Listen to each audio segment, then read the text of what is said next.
મોરબીના ગુજસી ટોકના મુખ્ય સૂત્રધાર સહિતના 3 આરોપીઓએ રાજકોટમાં આવેલી ગુજસી ટોકની કોર્ટમાં સરેન્ડર કર્યું હતું। ત્રણેય આરોપીઓના કોર્ટમાંથી તપાસનીસ અધિકારીએ કબજો લઈને 15 દિવસના રિમાન્ડ મેળવ્યા છે, જેથી આરોપીઓ ક્યાં રોકાયા હતા અને ગુનાને કેવી રીતે અંજામ આપતા હતા, તમામ મુદ્દાઓ પર પોલીસ દ્વારા આગળ તપાસ કરવામાં આવશે।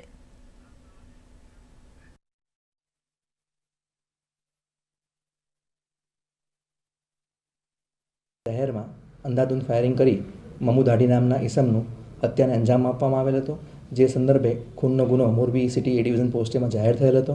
આ હત્યાને અંજામ આપનાર આરિફ મીર તથા તેની ટોળકીના સાહેદો હોવાનું જણાઈ આવેલ હોય આ કામે ગુજસી ચોકની કલમનો ઉમેરો કરવા તજવીજ કરવામાં આવેલ હતી।